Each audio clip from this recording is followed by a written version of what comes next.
जय हिंद, जय भारत, जय छत्तीसगढ़। स्वागत है आप सभी का एजुकेशन हब में। आज हम लोग अशोक के धम्म के बारे में, उनकी मुद्राओं के बारे में और मौर्यकालीन अर्थव्यवस्थाओं के बारे में, अशोक के टाइम पर कैसा था, ये सब देखेंगे। ठीक है। अशोक की धम्म यात्रा या फिर अशोक का धम्म। धम्म का अर्थ बताया है अशोक के हिसाब से कि लोगों को नैतिकता सिखाने के लिए जो नियम व कानून है उसे धम्म कहा जाता है। ठीक है। अशोक ने बताया कि अशोक के अनुसार या फिर लोगों को नैतिकता सिखाने के लिए जो नियम व कानून की संहिता किताब बनाई गई, ठीक है, या फिर जो नियम बनाया गया, कोड बनाया गया, उसे कहा जाता है धम्म। ठीक है। धम्म और कुछ नहीं है, लोगों को नैतिकता सिखाने के लिए, नैतिक बनाने के लिए जो नियम कानून है वही धम्म है। ठीक है। अशोक का धम्म जो है वह स्वनियंत्रण पर आधारित था, किसी और को नियंत्रण पर नहीं था, स्वनियंत्रण पर आधारित था। ठीक है। तब अपने आप का भी नियंत्रण इसमें किया जाता था। धम्म की परिभाषा जो है वह राहुलोवाद सूत्र के से लिया गया है। ठीक है। किससे लिया गया है? धम्म का जो परिभाषा है वह राहुलोवाद सूत्र में है या फिर उसी से लिया गया है। ठीक है। इसमें क्या है? स्वनियंत्रण पर आधारित है का अर्थ होता है स्वयं को नियंत्रण। अशोक का धम्म जो है वह स्वयं को नियंत्रण पर आधारित है। ठीक है। इसमें दूसरे और सातवें जो स्तंभ अभिलेख है, पिछले कक्षा में हमने स्तंभ अभिलेखों के बारे में पढ़ा है। ठीक है। स्तंभ अभिलेख में जो दूसरे 7 स्तंभ अभिलेख हैं, 14 शिलालेख हैं। ठीक है। तो 7 जो स्तंभ अभिलेख हैं उसमें दूसरे और 7वें स्तंभ अभिलेखों में धम्म के गुणों की चर्चा की गई है। क्या क्या गुण होना चाहिए? सत्यवादिता होना चाहिए, पवित्रता होना चाहिए, साधुता होना चाहिए, मृदुता होना चाहिए, दान, दया और कल्याण की भावना इसमें होनी चाहिए। ठीक है। सत्यवादिता मतलब हमेशा व्यक्ति को सत्य की राह पर चलना चाहिए, सच बोलना चाहिए, सच्चा होना चाहिए, सत्यवादी होना चाहिए। ठीक है। पवित्रता, व्यक्ति क्या होना चाहिए? प्योर होना चाहिए, पवित्र होना चाहिए। साधु होना चाहिए, व्यक्ति मतलब अच्छा इंसान, साधु इंसान होना चाहिए। ठीक है। मृदुता, बोलने में भी मृदुता, आचरण में भी मृदुता होनी चाहिए। दान, दया और कल्याण की भावना उसमें होती रहनी चाहिए। कितनी सारी बातें अगर कोई व्यक्ति करेगा प्रवचन के रूप में या फिर जैसे भी अपने विचार सामने रखेगा तो महान तो स्वतः ही कहलाएगा। सम्राट अशोक इसलिए महान भी है।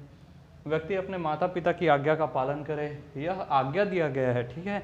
इसमें कहा गया है डायरेक्ट इसी बात पर जोर दिया गया है कि व्यक्ति अपने माता पिता की आज्ञा का पालन करे, ब्राह्मणों व भिक्षुओं का सम्मान करे। यह नहीं कि ब्राह्मण और भिक्षुओं का मतलब हेय की दृष्टि से देखे, क्योंकि ब्राह्मण जो होते हैं वह भी भिक्षुओं का ही जीवन कई बार जीते हैं।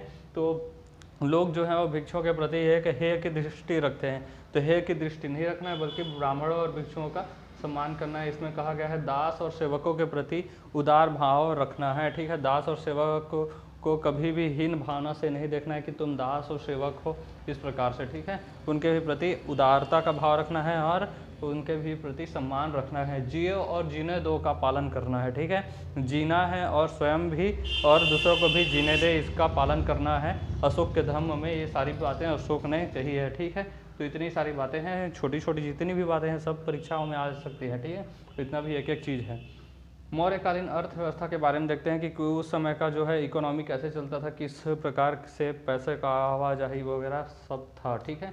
देखिए, हर बार की तरफ मुख्य आधार जो है वह उस समय भी कृषि ही था, पशुपालन था, साथ में कारखाने थे। ठीक है। कुछ कुछ कारखाने थे, जैसे कि लोहा वगैरह सब की खोज हो चुकी थी। ठीक है।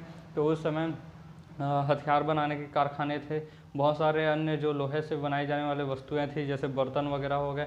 इन सारे चीज़ों के लिए आधुनिकता तो नहीं आई थी, लेकिन थोड़ा थोड़ा मतलब अभी तो प्राचीन इतिहास में है, लेकिन उस समय जो कारखाने हैं उनका स्वरूप क्या था? हथियार वगैरह बनाने वगैरह छोटे छोटे मतलब कारखाने थे। ठीक है।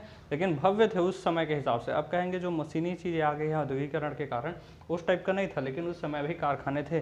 जैसे कि बाहुबली में देखेंगे, जब बाहुबली को निष्कासित कर दिया जाता है तो हथौड़ा फोड़ने के लिए हाथ से फोड़ता रहता है, तो उसमें लोगों को चोट लग जाता है। ठीक है। तो चोट लगने के पश्चात उस फिर बड़ा सा मशीन वगैरह बनाता है लकड़ी वगैरह का। तो उसी प्रकार से कारखाने बहुत सारी चीज़ों के बनाए हुए इस समय थे। ठीक है। इसमें वही प्रकार के लकड़ियों को काटने वगैरह के भी मशीनें थी, मशीन प्रकार के। ठीक है। और उसी प्रकार से पत्थर वगैरह को फोड़ने के भी जो मशीन, बाहुबली पिक्चर में बहुत सारे जो चीज़ें हैं वो इतिहास के बहुत सारे राजाओं से उठाया गया है। ठीक है। तो मुख्य आधार कृषि, पशुपालन और कारखाना है। ठीक है। इस समय शिक्षा का जो सबसे बड़ा केंद्र था तक्षशिला था। ठीक है। ये तो जान ही रहे हैं, तक्षशिला चंद्रगुप्त मौर्य भी वहीं से शिक्षा प्राप्त किए, चाणक्य वहीं शिक्षा दिए रहे थे। ठीक है। अध्यापन करा रहे थे। सरकारी भूमि जो थी उसे सीता के नाम से जाना जाता है। ठीक है। जो सरकारी भूमि थी उसे सीता के नाम से जाना जाता है। था उस समय सीता कहा जाता था। और जो निजी भूमि था उसे भाग के नाम से जाना जाता है। सरकारी भूमि जो कि सड़क वगैरह बना दिया जाए, सरकार का होता है, सरकारी चीज़ के लिए ऑफिस वगैरह आजकल जो बनाई जाती है वो सरकारी भूमि होती है, ठीक है। और नहीं तो सरकार उसे अधिग्रहण कर लेता है, इसके लिए भी बिल है, ठीक है। तो उसे क्या कहा जाता है, सीता कहा जाता है। और जो स्वयं का हो, पर्सनल भूमि हो, ठीक है, पर्सनल प्रॉपर्टी के नाम पर, ठीक है, होशियारी मारते हैं लोग, वो उसे क्या कहा जाता है, भाग कहा जाता है। और बिना वर्षा के खेती, ठीक है, वर्षा के बिना, पानी के बिना तो खेती होगी नहीं। जहाँ वर्षा अच्छा से होता है वहाँ खेती से भी अच्छी से होती है, ठीक है। लेकिन कभी कभी ऐसा होता है कि सूखा पड़ जाता है, अकाल पड़ जाता है, वर्षा नहीं होती, बारिश नहीं होती, जिसकी वजह से खेती या फिर फसल में नुकसान हो जाता है। लेकिन कई कई बार ऐसा होता है कि फसल जो है वह वर्षा के बिना भी अच्छे से हो जाए, तो उसे कहा जाता है अदेव मातृक, ठीक है। मतलब बिना वर्षा के अच्छी खेती क्या कहलाता है, अदेव मातृक कहा जाता है। देखिए बहुत सारे जो लिखने वाले उस समय आए थे, जैसे कि चाणक्य के हिसाब से ही देख ले या फिर मेगास्थनीज के हिसाब से देख ले, तो इन्होंने अलग अलग टाइप से बताया। मेगास्थनीज के हिस्टोरिका में, चाणक्य के अर्थशास्त्र में ही मौर्य काल के बहुत सारी चीज़ों की जानकारी मिलती है। तो उस समय जो कर था उसका जो है ना अलग अलग हिसाब बताया गया कि उस समय भूमि ही उत्पादन का 1/6% भाग, मतलब 6 भाग कर दिया जाए उत्पादन का, भूमि का उत्पादन जितना भी हुआ, ठीक है, उसका 6 भाग कर दिया जाए तो 1 भाग जो है वह कर के रूप में लिया जाता था। यह है कौटिल्य के अनुसार, कौटिल्य यानी कि चाणक्य के अनुसार, ठीक है, अर्थशास्त्र में इसकी जानकारी मिलती है। लेकिन मेगास्थनीज के अनुसार 1/4 भाग, ठीक है, यानी 25% इसमें बताया गया है, ठीक है। बिक्री कर का मूल्य जो है वह उसका 10वां भाग, जैसे कि कोई वस्तु है, वस्तु जो है वह 100 रुपये में बिका, तो 100 रुपये का 10वां भाग कितना होगा, मतलब 10 भाग में बांट दिया जाए 100 रुपये को, तो 10 रुपया, तो 10 रुपये किस में जाएगा, टैक्स के रूप में जाएगा। ये उस समय का था, ठीक है। भूमि माप वाले कर को रज्जू कहते थे, ठीक है। भूमि की नपाई वगैरह किया जाता था और उसके हिसाब पर भी कर लिया जाता था। आपके पास 1 एकड़ भूमि है तो उसके हिसाब से कर लिया जाता था नाप कर। और बहुत सारे जिसके पास 100 एकड़ की खेत है, 10 एकड़ खेत है, तो उसका हिसाब से भी मतलब कर लिया जाता था, क्योंकि जितना ज़्यादा खेत या फिर भूमि होगी उतने ज़्यादा उत्पादन आपके पास होंगे।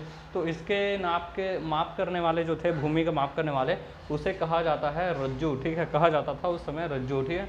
धार्मिक कर को बलि कहा जाता है, ठीक है। कर को मतलब केवल और केवल बलि कहा जाता है। ऐसा नहीं है कि मतलब पशु बलि वगैरह के बारे में बात नहीं की जा रही है, यहाँ पर धार्मिक कर के बारे में बात की जा रही है, जिसे बलि कहा जाता है। चारागार को विवित कहा जाता है, ठीक है। क्या कहा जाता है, विवित कहा जाता है। चारागाह को विवित कहा जाता है। और अकाल में कर न लेने की बात इसमें की गई है, ठीक है। बहुत अच्छी बात है। अकाल होता है तो अकाल में तो फिर फसल उत्पादन नहीं होंगे, और आप ज़बरदस्ती अगर करेंगे कि कर दो तो फिर समस्या है। तो इसलिए इसमें कहा गया है, एक अच्छे शासक की निशानी है कि अकाल के समय कर न ले, ठीक है। तो इसलिए बहुत सारी छोटी छोटी चीज़ें हैं जो सम्राट अशोक को महान बनाती गई, ठीक है। मौर्यकालीन मुद्राएं देखिए, ठीक है। अर्थव्यवस्था देख लिए, धम्म देख लिए, ठीक है। तो अर्थव्यवस्था चलाने के लिए मुद्राओं की तो आवश्यकता होती है, कॉइन्स के, करेंसीज के, ठीक है। तो करेंसीज देखते हैं। उस समय के जो राजकीय मुद्रा था, ठीक है, उस समय का नेशनल करेंसी कह देते हैं, ठीक है। नेशनल करेंसी था, वह था पड़, था पड़, ठीक है। वह चांदी या फिर चांदी के सिक्के भी थे। हमने जब सिक्कों के बारे में पढ़ा है इतिहास जानने के स्रोत में पिछली कक्षाओं में बहुत पहले, तो उस समय हमने देखा था कि सबसे पहले सिक्के किसने चलाए थे, तो पड़ चांदी के सिक्के मौर्य काल में ही चले थे, पड़ और चांदी के सिक्के, ठीक है।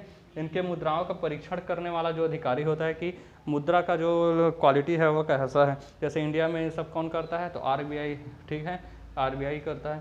तो जो मुद्रा का परीक्षण करता था उस अधिकारी को, उसके लिए एक अधिकारी नियुक्त किया गया था, उस अधिकारी को कहा जाता है रुद्रदर्शक, ठीक है।